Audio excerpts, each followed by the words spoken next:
I'm good myself. Ready for the weekend again, though. I don't know why. I wasn't ready to come back. Last weekend wasn't long enough. Mm. We get a long weekend this weekend, though. We get Friday off, Oh, okay. so that's a good thing.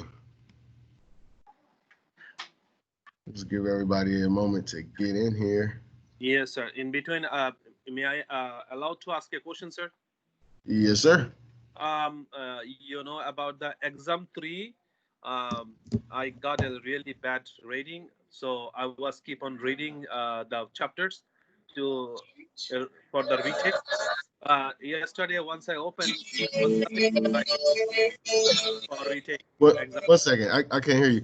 Can everybody mute their microphones really quick, so that way whoever's asking the question can be the only person whose microphone is not, because we're getting like all kinds of feedback.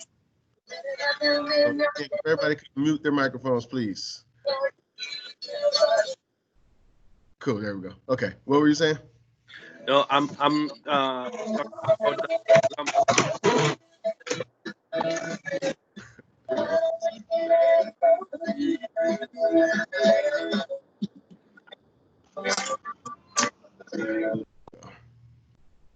okay. I muted everybody. Now I want to unmute you. Where's your name? Now I don't know how to unmute just one person. Damn it. Okay. Hey, this is Nelson Hughes. I'm in my break room at work, so my phone kind of gonna be muted a little bit if that's fine. That's cool. All Yeah, right. that's what I wanted. I want everybody to be on mute except for like whoever's actually asking the question. So Hassan Okay. was asking the question. I think I unmuted everybody. So are you? Can you unmute yourself, Hassan, and then restate what you're trying to say? Yes. Okay. I can hear you. I can hear you now. All right. Um, I was asking our exam number three.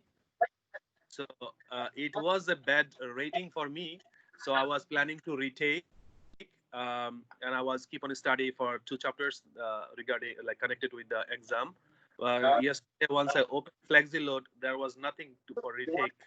Oh yeah, because that was from the previous module. So all Okay. the work from the previous module is final now, and we're now in mod 135. Okay. But you're doing good though so far. I mean, I know But everybody has I their told preference. you, I told you, I'm not that much very good in English, so it takes long time to understand, to read, and everything. Not a It takes. problem. Take your time. Like I said, you're still, that one assignment is it's not gonna affect you negatively.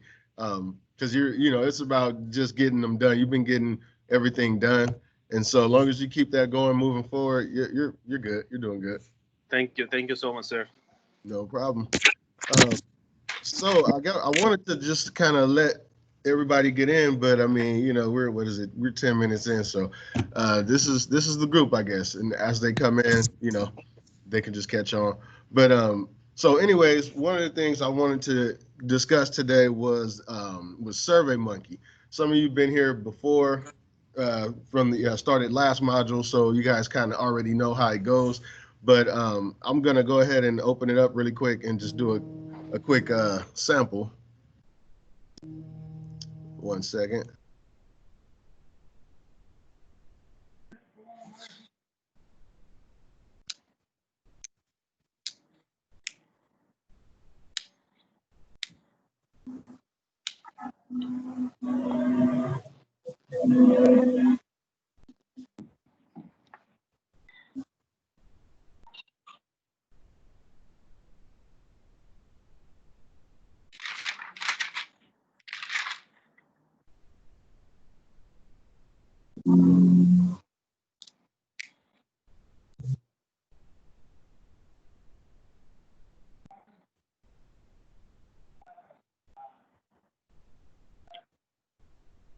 Okay, so one of the things I wanted to discuss, and I'll go ahead and share my screen really quick, is how SurveyMonkey works. So the whole point of it is to track your attendance for the week. That's how you get your attendance credit each day.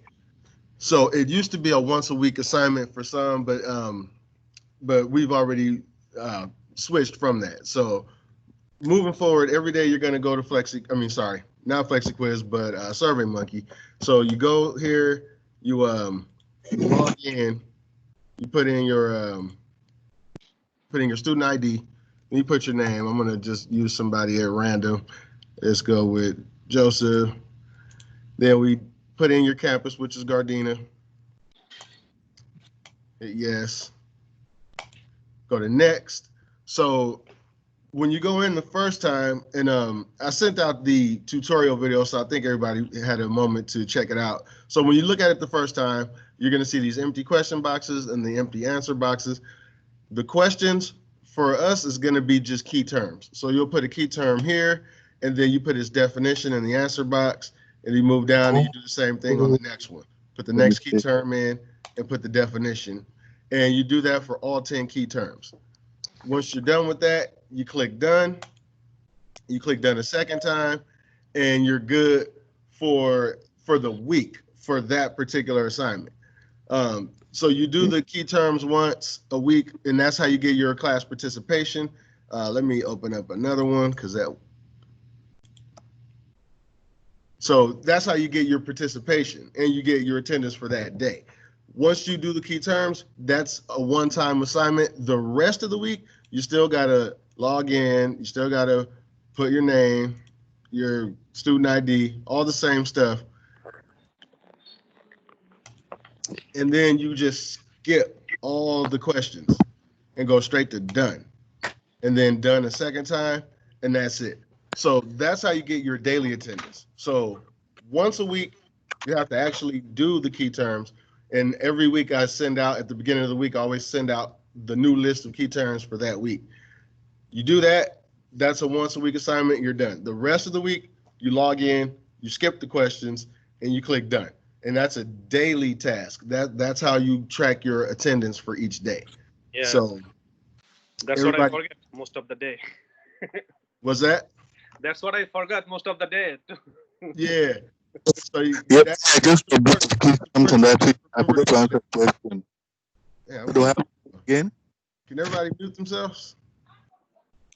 Yeah, Microsoft Teams is not as good as Zoom, but this is what we're supposed to use, so we're gonna make it work. But anyway, so that was confusing to some people. They didn't know if they're supposed to do key terms daily or if they're supposed to just log in once and be done. But that's the answer. You do the key terms once a week, but then all the other 4 days of that week, you still log in, skip the key terms, and just log in just as a means of signing in for your attendance for the day. So that's one thing. And then the other website that we're dealing with during this distance learning, and even before distance learning, I was using FlexiQuiz because it's just an easier way of tracking your progress and your assignments and getting things graded instead of handing it, instead of trying to turn it in to me, wait for me to grade it and get it back to you. Everything is done like automatically. As soon as you click submit, it gives you your score, and then you don't have to worry about it. And then if you don't like your score, you can always retake it. I always put unlimited attempts. If you try to retake a test and it doesn't let you, let me know so I can fix the permissions in the system so that you can retake it. Because that's my goal is for you to be able to retake it however many times is necessary, so you can get get the highest score you can get. So so your grade will be where you want it to be. So that's what we do. That, like I said, I've been doing that even before we switched to the distance learning because it's just easier. And so when you do submit your exam or your assignment, and you do like the grade, you got 100%, and you're good with that. There's also an option to save your assignment so that you can refer back to it as notes. So after you submit it, it'll give you the option to retake or the option to review your quiz. And if you click review, then there'll be a PDF button. You just click that PDF and you can save it. So all that is in the little tutorial video that I sent. Also, if you don't have the tutorial videos, shoot me a text and I'll send it to you again. But that's usually how I communicate every day. I'll send out a group text to everybody regarding the assignment for that day or the exam or, whatever we got going on. That way I try to, that's how I make sure we're kind of all on the same page. So is there anybody not getting the group text, or is everybody receiving the text? Yeah, I am. Yeah. Okay, cool. And then the emails. Some people weren't receiving the emails. I noticed there was a couple of typos that I put in on some of your emails. So I resent it. So anyone who didn't get the email, also send me a text and I'll make sure I resend it to you. But that's my process. Every week I'm going to send out the weekly observations or the objectives, and I'll share my screen real quick just to show you again what that looks like. So this is week 1 for Mod 135. So every week I'm going to send you an email with the attachment. If you open the attachment, you'll see this form right here, which is your weekly objectives and assignments. On the email, so like I said, this will be an attachment, but in the email itself, in the body of the email, I usually copy and paste these key terms right here. So that way they're easier to see. If you click the link, if you click the attachment, you'll see it. But just to make it easier, I'll copy and paste it to the body of the email itself. And then I'll also send the key terms to the group text. So you got 3 different ways to access those key terms so you know what they are. And you can type them manually into the question boxes on SurveyMonkey, or you could just copy and paste. You can have a second window open and copy your first word, paste it in the question box, put the definition in. But yeah, so you'll receive this once a week. If you didn't, again, shoot me a text. I'll send it to you again. It includes the chapters that we're going to be covering in the book. So right here it shows you units 3, 4, 20, and 22. So if you open up FlexiQuiz, you'll notice that the assignments correspond with the units on the objectives. So yesterday I sent out some review questions for Unit 3. Today I assigned some review questions for Unit 4. So tomorrow I'm going to be doing what? Review questions for Unit 20. So that's kind of how you can follow along. If you look at if we're moving too slow and you want to just get ahead or you want to see what's coming up next, you can refer to your weekly objectives. It shows you all the chapters we're going to cover, and you can read ahead if you want. I encourage it. Just, read all the chapters and then go back and do your review questions, however you want to do it. The program administrator, they also include these little videos that kind of help explain things. But me, I take it upon myself to do my own lecture videos and send those to you just so you can have a reference to kind of help guide you through the chapters as well. So reading the book for yourself is 100% something that is recommended. You should definitely read all the chapters that we're doing. But to help with that, I send out the lecture videos because I can elaborate on some of what you're reading, because I know most of it is foreign to most of you. So I try to do the lecture videos to kind of elaborate on what you're reading. And then that plus the reading should help you get through the review questions. And then again, the review questions are unlimited attempts. So if you watch the video, read through the chapter, you jump, into your review questions and you miss half of them, don't trip, just maybe watch the video again, or maybe do a little bit more reading or whatever, and just go back and see which ones you got wrong and take another crack at it. Because the whole point is it's not even just a matter of completing the assignments, but it's more so about repetition, reviewing the stuff until it starts to some of it starts to stick. Now I know, let me go away from the screen really quick. I know that part of making it stick is the hands-on. So I know that's what everybody's waiting on.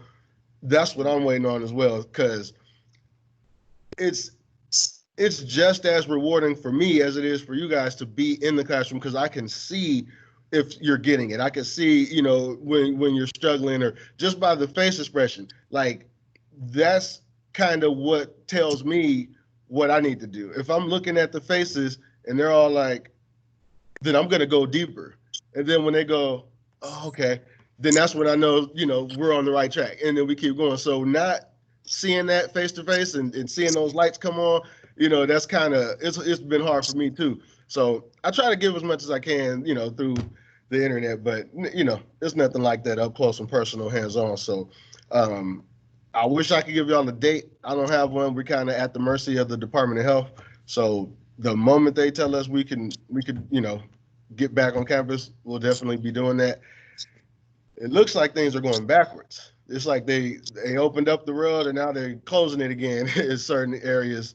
So I don't know how that's going to affect us. I was told that we're probably weeks away from opening again, but now with the new developments, I don't know if those weeks turned into months again or whatever the case. So I'm just going to give y'all as much as I can, through these meetings and through the lectures, the recorded lectures. Some of you that are just starting that didn't get to do unit or module 130, the electrical module, then you didn't really get a chance to see how I kind of try to walk you through the labs that you will be doing hands-on at some point. But even though you're not here to do it, I kind of try to walk you through it just so you could start to grasp the concept. And then when it is time to come do it, you'll kind of know what to expect. So I haven't quite done experiments like that for Mod 135, but I'm gonna start doing those too. Mod 135, just to kind of explain it, it's about the it's introduction to refrigeration. So this is the module where we learn the refrigeration cycle. We learn the basic components of a refrigeration system. Every refrigeration system has 4 major components. You're going to have your compressor, which is the heart of the system, your condenser, which is where the refrigerant inside of the system is condensed to a liquid. Then you're going to have your metering device, where that's your other dividing point in the system, and that's where it's going to go from a high pressure to a low pressure. And then it goes from there to the evaporator coil, where the liquid refrigerant evaporates back into a vapor. So on one half of the system, your refrigerant is in liquid form. On the other half of the system, it's in vapor form. The pressure is high on one side, it's low on the other side. None of that probably means anything to you guys at the moment, but there's reasons why the refrigerant exists in a different state on each side of the system, because it's doing something different on each side. On one end, it's absorbing heat. On the other end, it's rejecting heat. And that's basically what refrigeration is. So we'll start to get into it. I know I'm probably going kind of fast, but that's by definition what we do. That's what refrigeration is. It's taking heat where it's not wanted and dumping it somewhere where it doesn't matter, where it doesn't make a difference. So like for air conditioning, for example, we turn the AC on when it's hot. We don't want heat in the house. So we're absorbing all the heat that's in the house and we're dumping it outside. So that right there is the first concept that you want to grasp. I know right now in the book, I think they're kind of going over some tools or some safety or whatever, which is cool, which is necessary. But one of the first concepts to grasp in refrigeration, and as far as understanding what we do, is we don't create cold energy. There's no such thing as cold energy. There's just heat energy. We're removing heat. So when you feel that cool air coming through the vents, that's the same air that we just sucked out of the room. That same hot air is getting sucked into the intake or the return, and then it passes over the evaporator coil. The evaporator coil sucks all of the heat out of that same air and blows it into the room through the vent as cold conditioned air. So that cold air that's coming out of the vent, again, it's the same old hot air that was just sucked out of the room. All the heat was absorbed from it, and now we're dumping that air right back into the room, and it's nice and cold. So that's what we do. We remove heat from where it's not wanted, and we dump it somewhere where it doesn't make any difference to us. We just dump it outside. So this whole module, we're gonna be walking through that process, and you need a minimum of those 4 components to complete that process. You need your compressor, condenser, metering device, evaporator. there's a lot more bells and whistles that get added to certain systems. You know, the bigger the equipment, the more bells and whistles you're gonna have. But all of those other things are accessories. But the main components are just those 4 components: your compressor, condenser, metering device, evaporator. So we're gonna get real, you know, up close and personal with that stuff. I'm gonna start making some new videos. I kind of jumped the gun and I made a brazing video. So I don't know if any of you got a chance to see it. Most of the YouTube videos that I have on my channel were sent to you guys directly in the group text, and then you guys check it out. The brazing one I didn't send to anybody because we hadn't got to that point yet, but it is there if anybody wanted to review it. I kind of explained the difference between brazing and soldering, and I show some different methods of how to do that. This is the module where we get a chance to do that physically. Again, since nobody's on campus right now, nobody's gonna physically touch the torch kits and braze anything, but don't worry, because no matter what module we're in or how far along you're into the program, before we get to come back, I'm gonna make sure that everybody gets a chance to do all the projects, even the graduates, because there's some people who completed the program within the last 2 or 3 months, and there's things that they didn't get to do, and now they're done. Even the graduates get to come back and do the projects if they want to. They're not required to because they're done. They don't have to, but most of them want to, and they have that opportunity as soon as we get the green light to come back. So anyway, that's kind of some of the stuff I just wanted to touch on. Also, I wanted to hear from you guys. Are there any questions just in general about anything, any of the stuff that I just said, or just questions that you already had coming in? This is the moment to ask. I'm an open book. I seen a hand went up. Who is that? That is Liliana. Yeah, go ahead. What's your question? Okay, so I know we have to take a certification test at the end. Mm-hmm. And I was wondering, like, what if we are doing all the work and we're taking the test to make sure we get good grades, but we don't pass that certification? So you get 3 attempts to take that test. So if you don't pass the first time, you can just take it again. You can take it again on the spot, or you can go home and study a little bit and maybe schedule another day to come back and try again, however you want to do it. But I will tell you this, majority of the students, I haven't done a statistic, but just by experience, most people do pass it on the first try.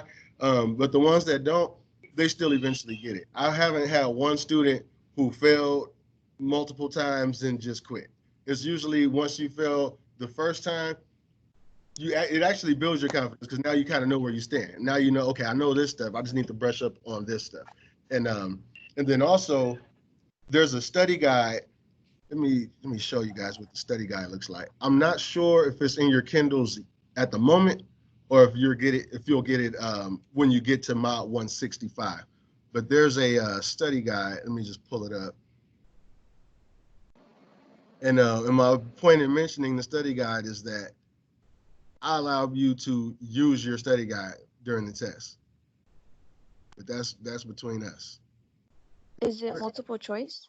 Yep, it's all multiple choice. There's 4 sections, 25 questions in each section. Wow. Okay. So it's a total of 100 questions, and you can miss, if I'm not mistaken, I think you can miss up to 17 questions and still pass. Oh. Okay, what am I looking for? Oh, I'm looking for this.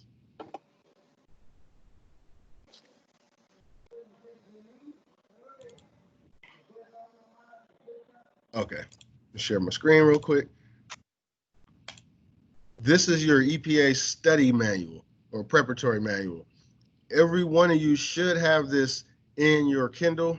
I do know that there's 3 books. There's the one that you've been working out of, and then when you get to Mod 150, another book will pop up on your Kindle, which is your blueprint book. And then when you get to Mod 165, this one should pop up.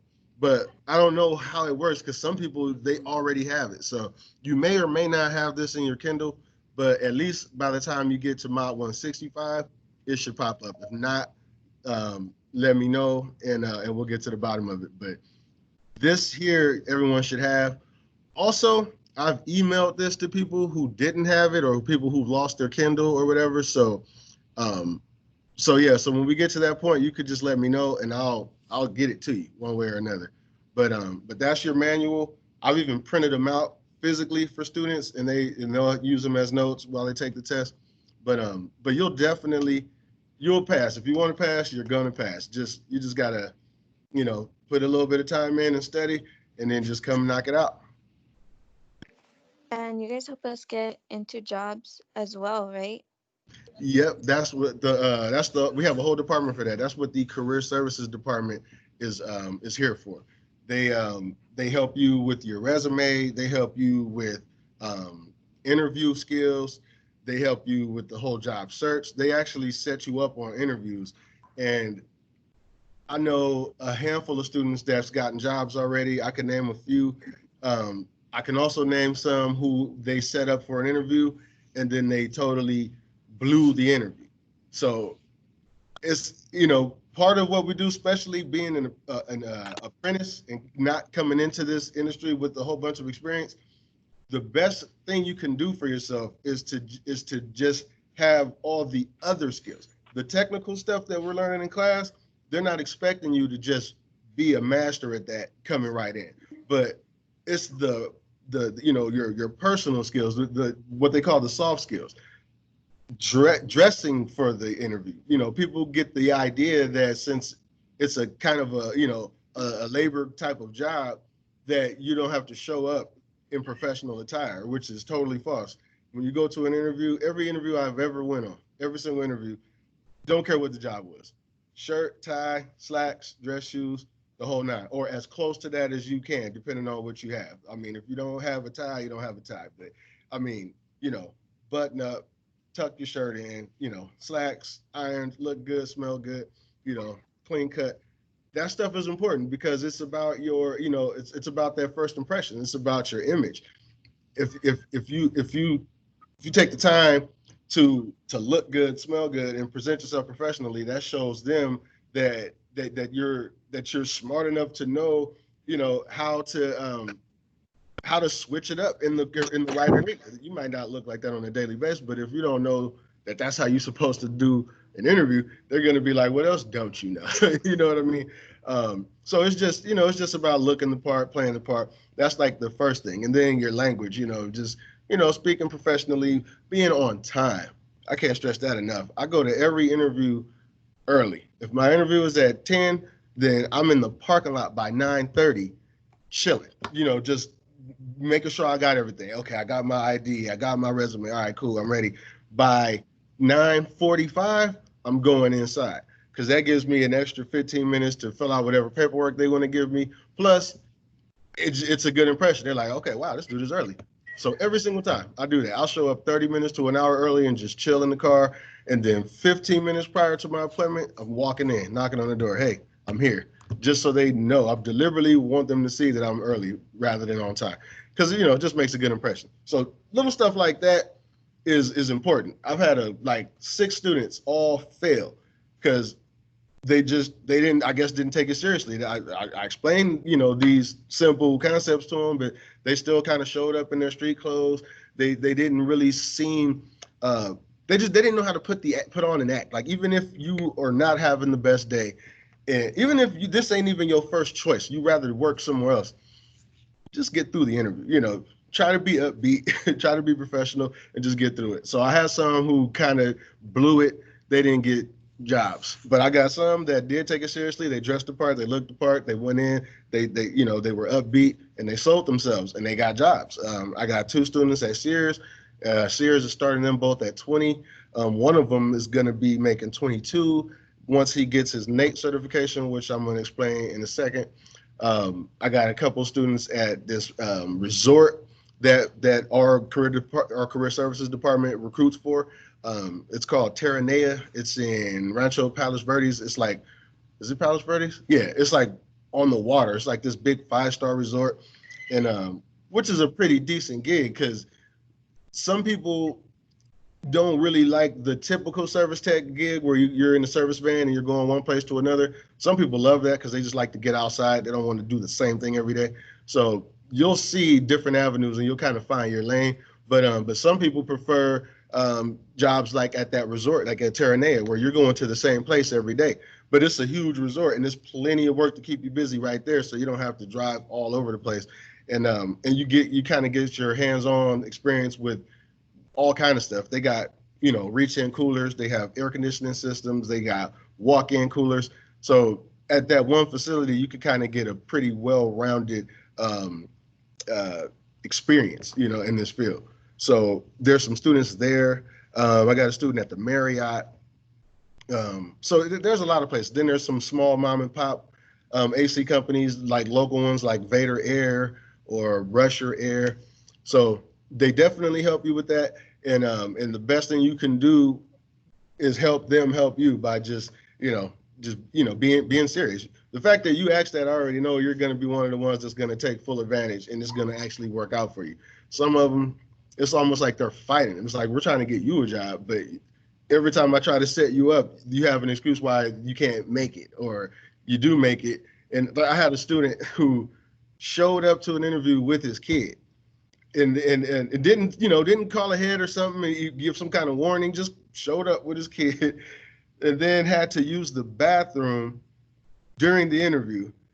And it struck the person as strange because they're like, we're all grown, you didn't manage that properly. You didn't maybe use it before you came. So it ain't like the person said, don't go, but they were kind of thrown off like, you right now? And the dude was like, yeah, I got to go right now. Just like made a whole thing. So they were like, okay, go ahead. And they just didn't call him. Like, they finished the interview and just didn't call dude. Because, you grown. So anyway, they do help you though. They definitely set you up with opportunities. And then all you got to do is just, they set them up and you knock them down.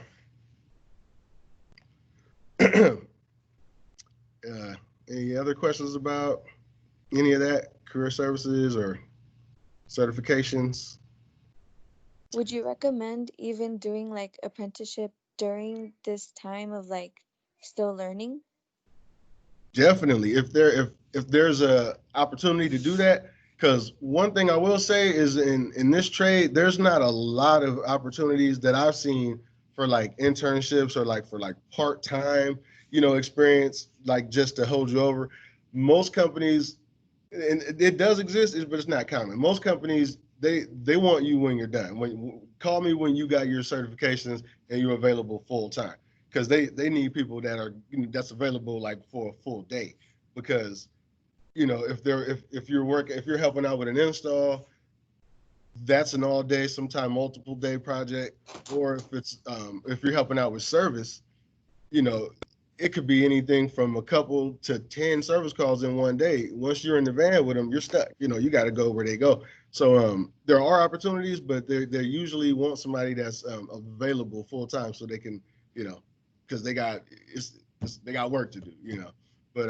But I would recommend it if you do have the time. If you're not like working somewhere else and you're available to do that, and the opportunity comes around, definitely. Like if you know somebody that needs some help. Definitely, because nothing's a better teacher than experience, than doing it, in real life. Right. So I would definitely recommend that. Okay, cool. So as far as the certifications, since we were kind of talking about that, you leave UEI with 3 certifications. You have your diploma or your certificate of completion. You have you'll get your EPA certification, which is a state required certification. EPA stands for Environmental Protection Agency. And they're basically, the whole point of the EPA is to protect the environment, because the refrigerants that we use are harmful to the ozone. They contribute to global warming. So everyone must be certified in refrigerant safety before they let you go out here and start messing with all these systems that contain refrigerant. So to legally purchase, service, or install refrigerant containing appliances, you have to be EPA certified. So that's like the main one. And then the 410A certification. That one is not a state requirement, but it's an employment requirement. A lot of employers want you to have it, and it's included in your curriculum. You've already paid for it. So I make sure all of my students do both. Usually they knock out the EPA first because that's the longer and the more complicated of the two. So everybody knocks out their EPA, and then some people the same day jump on their 410A exam as well. Some people, come back another day so they don't overwhelm themselves. But the 410A exam is only 50 questions, and it's a lot easier than the EPA. And I think, if I'm not mistaken, I think all of my students passed the 410A exam the first try. Because if you get through the EPA, the 410 is just kind of easy stuff. And 410 is a type of refrigerant. 410A is a type of refrigerant, and that one is a little bit different than the characteristics of it are a little different than what used to be the most popular refrigerant, which was R22. R22 was phased out. It's being replaced by 410. And so they came up with a certification just for 410A refrigerant, just so that people understand, how it works. So those are the three things you get. You're going to get your certificate of completion, you're going to get your EPA certification, and then your 410A certification. That's all included in the course. However, it is up to you to let me know when you're ready. When you get into your last module, schedule a day with me to go ahead and knock out your exam. Because some students, I think, misunderstood, and they finished the course and they're like, "Where's my EPA?"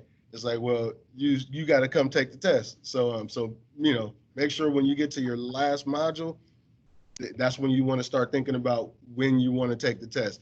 And it's just as simple as letting me know when you want to do it. I'll take you down to the computer lab, set you up, and you can go ahead and knock it out.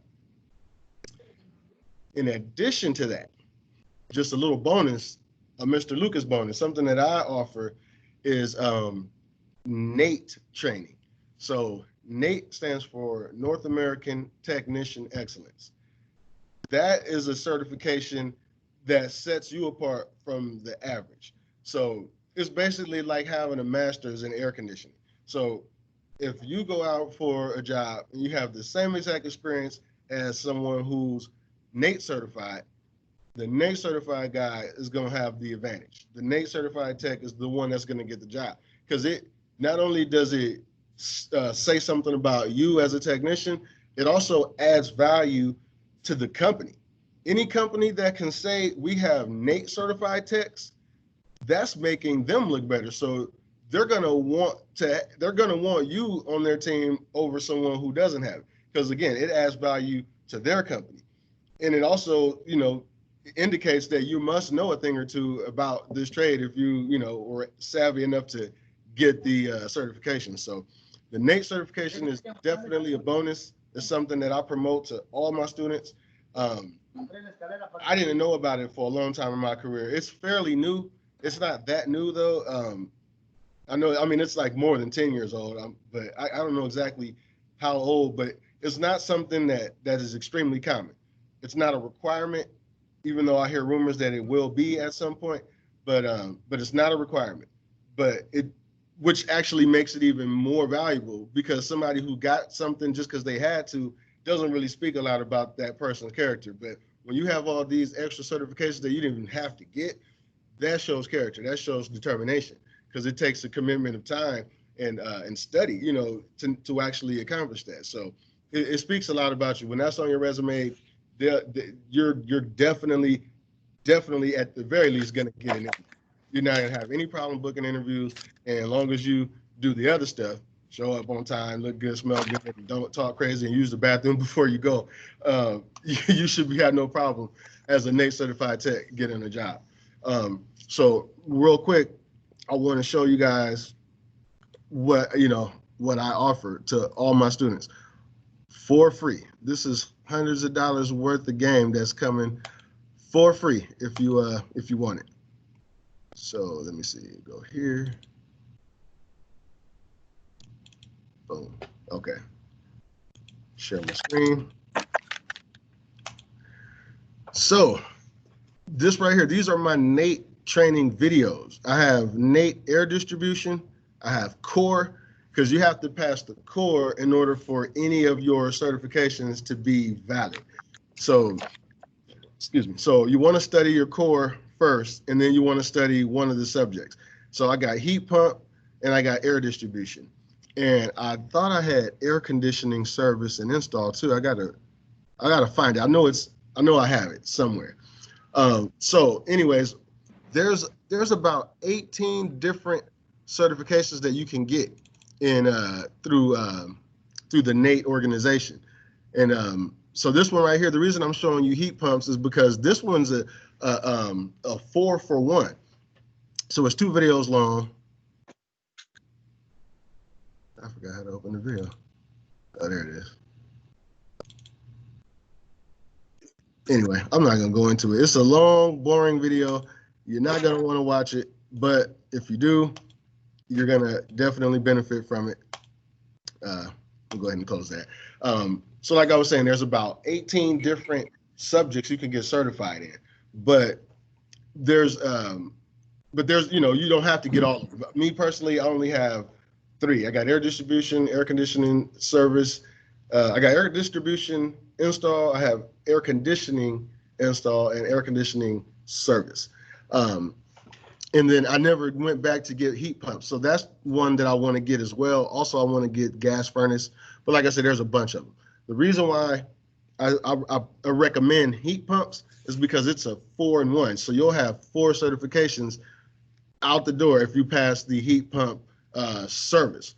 And the way it works is a lot of the different topics have a service certification and an install certification. If you pass the service, you automatically get the install as well, which is how I ended up with air conditioning service and air conditioning install, because I took the service test and I didn't know that they were going to give me the install certification too. If I knew that, I would have went for air distribution service as well, because when I got my air distribution certification, I wasn't aware of that. And I studied for install, so I took the install exam, and no one told me, well, if you pass the service, you get both. So now I know. But anyway, so I ended up with just the air distribution install one. And then when I did my air conditioning service, I ended up with that plus the install. So I have 3.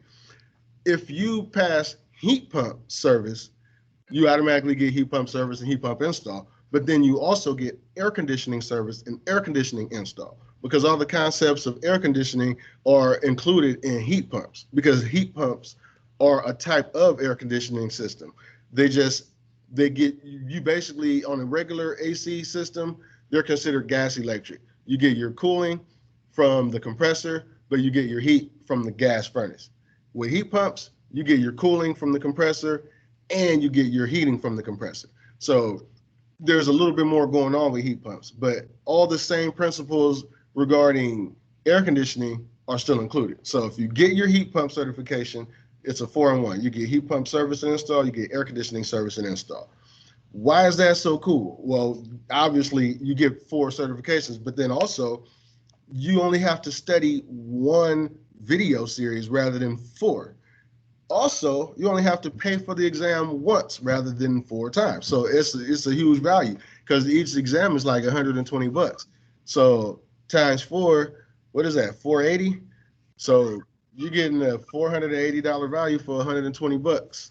And if your employer is not a jerk, they usually will reimburse you for taking the exam, because it adds value to their company having NATE certified technicians. So that's my recommendation.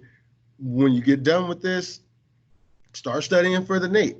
I got some students who kind of do both. You know, they get their homework done and then they review some of the NATE stuff.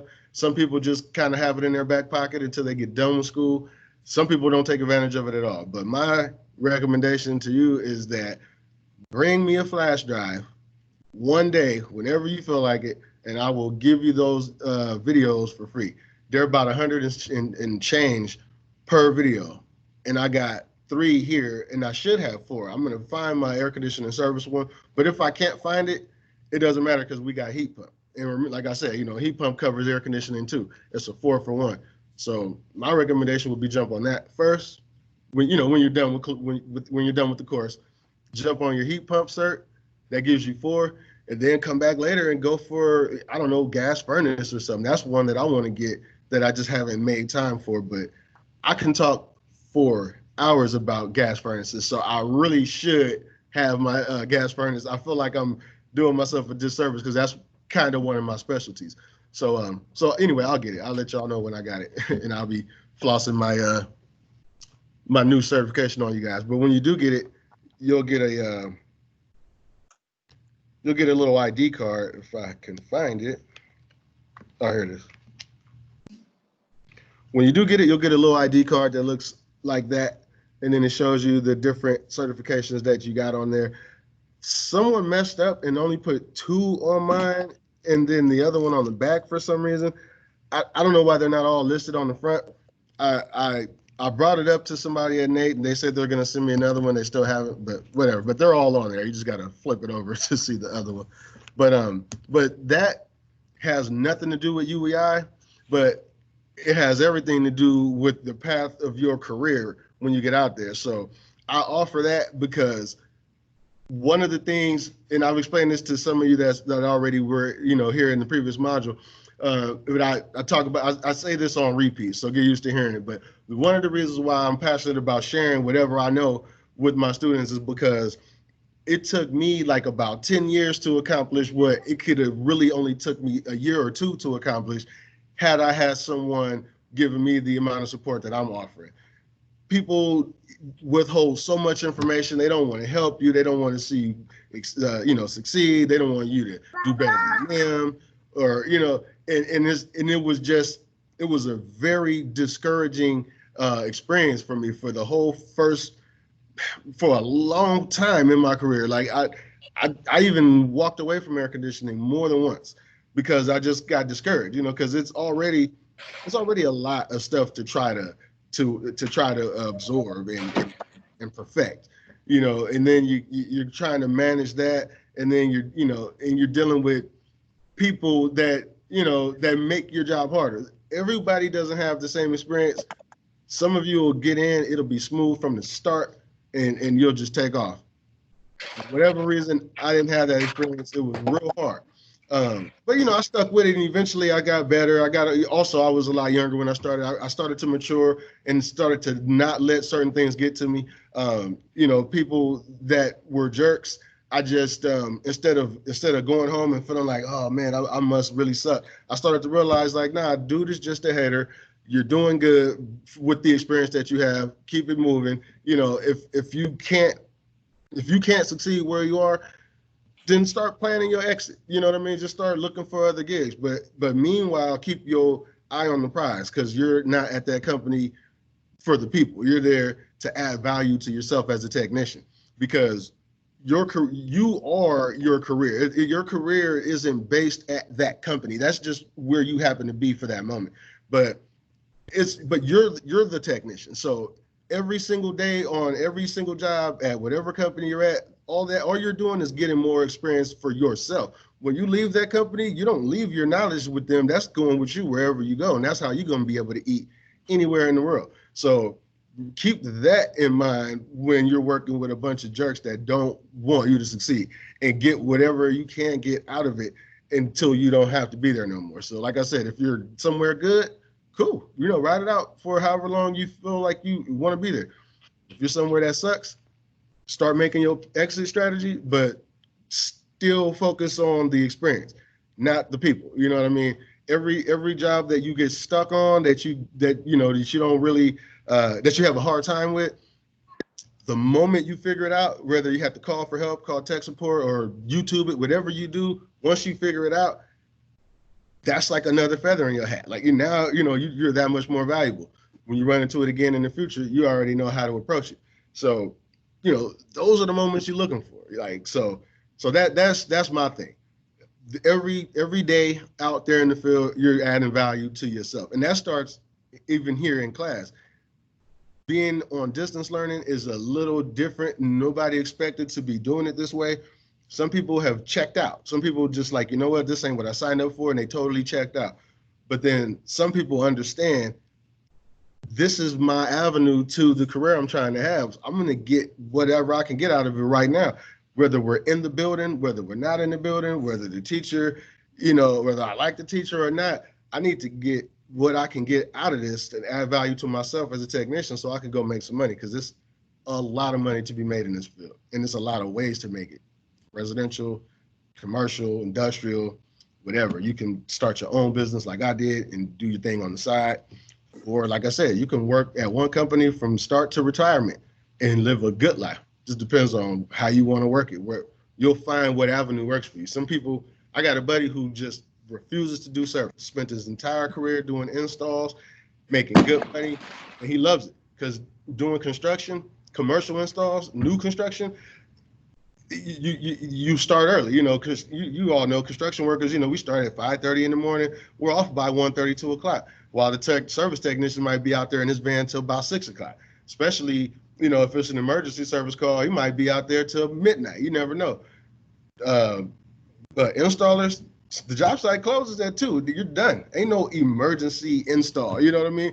We're gonna put this much stuff in today. Tomorrow we're gonna install this part. Then next day, So anyway, that's kind of where my career started, and I loved it. I liked my time as an installer, but I got into service because I wanted to be able to hustle on the side and do my thing. And also, I went from commercial to residential for the same reason. I wanted to be able to hustle and make my own money, and that's where the entrepreneur money is in residential, at least starting out, because commercial companies, like larger companies, they tend to contract, larger AC companies that's been around a little while. The small guys like myself, our opportunities come from residential. It started off with, my auntie needs some AC at her house. My cousin AC went out, and that's kind of how you start to develop your name, get you a van, get you some tools. And then you'll start, pursuing some commercial accounts. But anyway, me being an entrepreneur, I was like, this is cool, but I'm about to jump into residential. I avoided it for a while because I didn't want it. I felt like I'm too big to be climbing through attics, climbing under homes. But once I got to a point where I was like, my boss just made 20 racks today and I got 400. That's when I was like, I want that 20 and I'm going to pay you 400. So that's when I got into residential, started learning how to do my own jobs. But anyway, so that's kind of my background. One of the things I like to do on the first day, or I guess technically the second day, but in the beginning with some new faces, I like to give you guys an opportunity to just introduce yourself and kind of just share what made you want to do HVAC. I know Hassan did that before. I don't know if I got anybody else on. No, Nelson's new. Darwin's, he spoke before. What's going on, Darwin? Juan, Jonathan, I don't think any of y'all had a chance to introduce yourself, so please, let's not all jump in once. Somebody go ahead and jump in and just introduce yourself and kind of just say why you chose HVAC.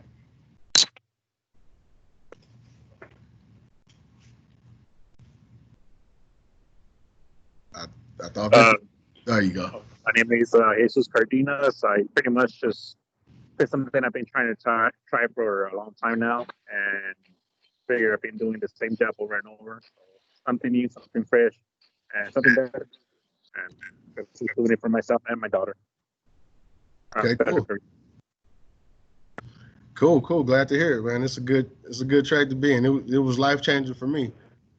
So yeah, it's the first step. It's Nelson Hughes. Right now, I'm a custodian for the Los Angeles School Board, and I just see a lot of HVAC workers coming in and out, and they living good, and I'm just trying to live good with them. So I said, let me get to what I got to do. I'm young, and I feel like it's just the time to go further. How old are you? I'm 27. Perfect time. It's a perfect time, man. You got children? Yeah, I got a daughter. She 1, and I got a baby on the way. So that was just more of a motivation to get up there, because it was like, I need a bigger place too. At the same time, more kids. You know how I be in a small place, so just need more money. I know. And I'm already in the district, so I was like, it'll just be a matter of changing departments. Exactly. Got you. Yeah, I got a buddy, man. My boy Robert. He worked for the school district. He works for the Compton School District though, doing HVAC though. It's a cush position, man. One of the challenges in our trade is that the companies, they constantly want you to find work as a service tech. That's not something that an installer has to worry too much about, but service technicians, the only guaranteed work as a service technician is your preventative maintenance. The larger companies, when you get hired, they'll assign you to a route. You have a certain area, usually close to your home, that they have accounts at already. And these are your accounts that you have to maintain. So you have a schedule of preventive maintenance, which is just changing filters and whatever. Every time you go to do a preventive maintenance, they expect you to find work, to keep yourself busy. It's just like when you take your car in and get the brakes done and they're like, oh, you need an oil change too, and your rear differential's messed up or whatever. You know, they try to upsell you. That is your job as a technician. Part of your job as a technician, you go out to do a maintenance, change filters, and then you have to upsell them on something. And usually there is something legitimate that does need to be addressed, but it's not always, gonna happen. Necessary for the moment. Yeah, exactly. Customers a lot of times like, yeah, that sounds good, but maybe next time. So that's the challenge for a lot of apprentices, is trying to stay busy. The reason I bring that up is my boy at the school district never had to worry about that. They got all these schools and they got their whole year planned out. And even if, being honest, a lot of that stuff don't even be necessary. Like he was like, yeah, we changing all these compressors on this building next month. All of them systems was working. I swear, bro, I envy them because they come here and I'm cleaning schools, cleaning restrooms and classrooms, and they chilling 8 hours for about an hour worth of work, chilling. Yeah. All you got to do is be able to pass the test. To get in the school district, you have to do a written test, and then I don't know if every district is the same, but you also have to do a physical test where you'll have to troubleshoot a system. They'll put bugs in the system that they already know is wrong, and you have to figure it out. And then they'll have you test. They'll have you do like a brazing experiment to see if you know how to braze and little stuff like that. But and that's the best part about already working for the district. I may have already done that, just don't know that I've done that. Yeah, so that's cool. That's cool. That's a good goal. I got a couple of students that had a similar experience. They were working. I had two students working as custodians at hospitals, and they wanted to switch over to HVAC at their hospital. So neither of them made that change yet. They applied and they're waiting. The last I heard, they were still waiting. But yeah, that's one move too. I'm glad to hear it, man. It's a lot of opportunity, and especially if you didn't already made some relationships in there, you should be good. Right. All right, nice to meet everybody. Yeah. Anybody else want to introduce themselves and give us a little bit of why you chose HVAC? Yeah, this is Jonathan Pineda. Hey, how you doing, Jonathan? Hey, how's it going? I got into the study for HVAC because I already have family in the business, and I just wanted to make a change. I've had a few jobs, only spent a couple years here and there, and they've been at the same job doing HVAC for about 25 years now.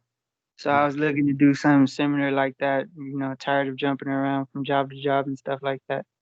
Yeah, need some stability in like a career rather than just a job.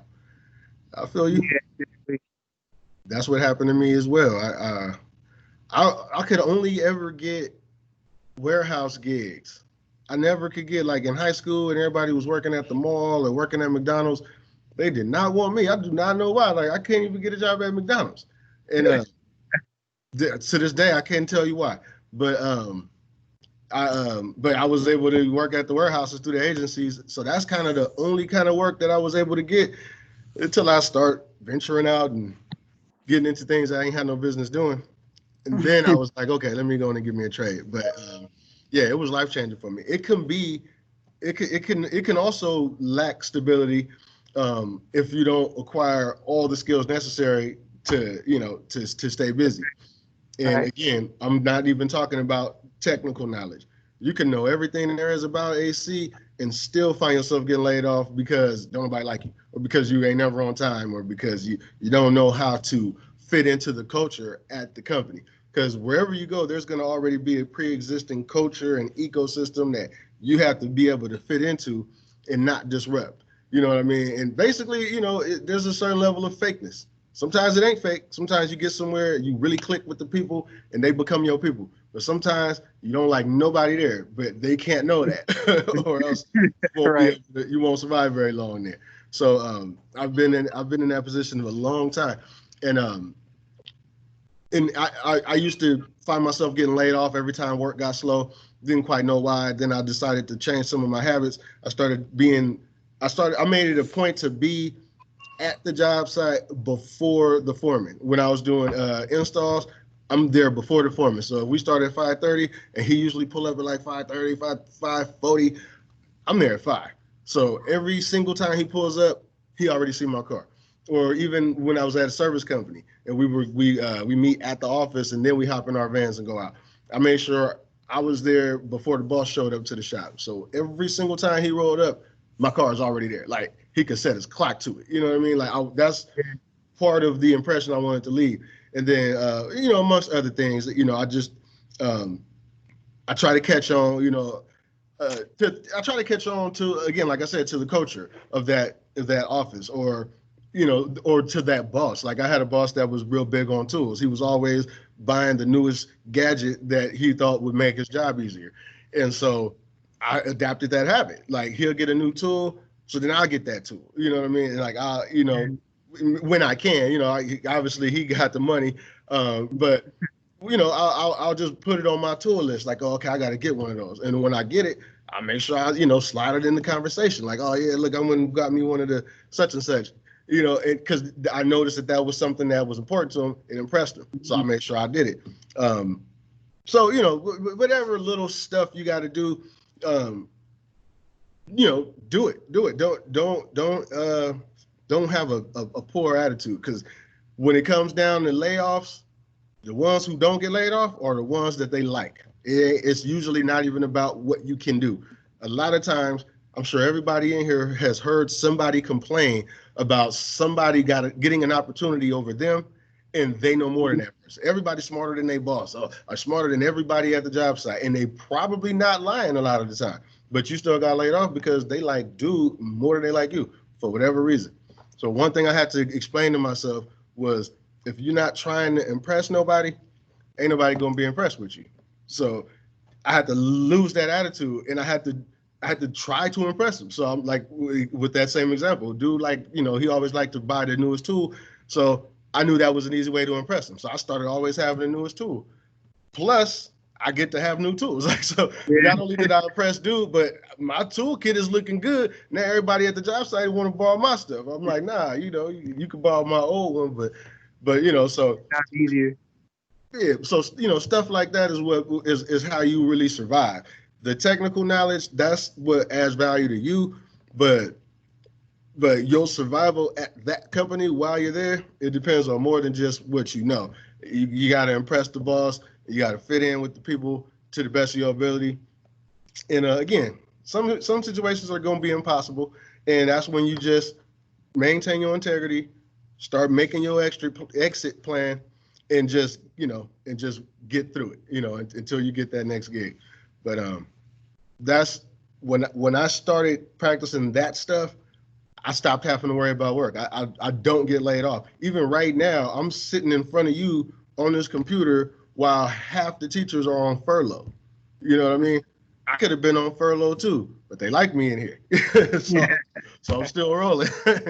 So yeah, so that's probably equally as important as the technical knowledge. You know, just make relationships with the right people. You know what I mean? And doesn't have to be anything negative. You don't have to undercut nobody or do nothing weird, but just, you know, just pay attention. You know, like I said, I know this dude like tools. I made sure I was up on my tool game, and that we bonded over that. And, you know, that helped me, you know, when I was there. So whatever it is at the company, even where you at now, even though y'all are, most of y'all probably or just at a survival job for the meantime, there's probably stuff you could do where you at to make things a little bit more comfortable for you while you're there until you slam that EPA card on the desk and tell them you quit. But even in the meantime, it's probably stuff you could do to set yourself apart, and because it pays off, man. When you do slip up on something, people will look the other way because they're like, oh, but it's him, so it's cool. But somebody else could do the same thing and get fired, and you'd be cool. So anyway, that's my advice, man. You in the right place. Y'all gonna learn all the technical stuff. Make sure you match that with the other habits, and you'll go far. And like I said in the beginning, my whole point of sharing and rambling on is I know 100% for a fact that y'all careers in 2 years can totally change your life and totally excel way past mines that took me 10 years or 12 years to do because of simple concepts that I didn't know or just simple help that I wasn't offered. Like if I didn't mention, has anybody in here, and I promise I'm gonna stop talking because it's been over an hour, but has anybody in here ever heard of NATE certifications before today? No. No. And if I hadn't mentioned it, ain't no telling, when it would have came up. You know what I mean? Because a lot of your coworkers ain't gonna have it. A lot of your employers ain't gonna have it. I've honestly only had one employer that had it. All the other employers that I work for, they never got it. So I'm technically more qualified than my boss to get a job in this field. But he the owner of the company, so it don't matter. But you get what I'm saying? So y'all already have an advantage. I was in my career field for a long time before I found out what NATE was, and then an even longer time before I found out how to acquire it and how to study for it. I had no idea. Once I found out what it was, I didn't know where to get the study materials. I didn't know where to take the test. I didn't know how much the test cost. I didn't know nothing. I didn't know the whole concept, like you have to take the core first. So when I did the air distribution test, I didn't know that if I did service, I would have got installed, which I mentioned before. I also didn't know that I had to pass core. I thought the core was a part of it because like with the EPA test, it's one test. It's 4 sections, but it's one test. You knock out the core, and then 1 through 25 is core. 26 is you're in section 1 now. Like it's not like you submit that, you pass, and then you go take type 1. Nah, it's one test. I'm assuming it's the same way with the NATE. It's not. I did the air distribution. I'm like, yeah, where's my certificate? They're like, oh, well, you still got to pass core. I'm like, what? So then I had to go back and pay another 120 and get the core, pass that. Now my other certification is finally valid. And then I went back to do my AC, and then I got the service, and they shot me to install too. And I'm like, really? Like all this confusion. Eventually, I came out of it with 3 certifications, but I had no idea how it worked. Right. I could have got 4 certifications for the price of 1. Well, I guess the price of 2 because you still got to do the core. But anyway, it was a lot I didn't know. And I'm bumping my head, figuring things out, taking forever to figure it out. Went through this whole online course just to find out it didn't even prepare me for the NATE exam. It prepared me for some dumbass exam called the RTW, which stands for Ready to Work. It was an assessment test to let me know, to basically prove that I'm capable of working in this field. I'm like, dude, I've been working in this field already. Like, if I knew that that's what I was studying for, which I thought it was a little bit easy, the materials that I was studying, but I'm like, whatever, I'm about to get NATE certified. Took a day off work. My boss was like, yeah, go get him. You know what I'm saying? Go kill it. I come back. He like, did you pass? I'm like, yeah, but it wasn't even no NATE exam. So anyway, I was bumping my head. I went through a whole lot of bull crap, but I finally got it. Y'all coming out the gate already knowing. So ideally, depending on how how it works out for y'all, I would shoot for getting my NATE certification as soon as I finish getting my EPA and my 410A, and just go and getting out there within your first year, having that on your resume. It's just gonna make things smooth, just coming out the gate. You know what I mean? So anyway, that's why I'm passionate. That's why I sit here and go on these little rants, because I know if you want to, if you apply these simple little principles and just kind of just stay dedicated, you can do what it took me 10 or 12 years to do within your first 2 years and be a lead technician somewhere, be a foreman somewhere, a lead installer.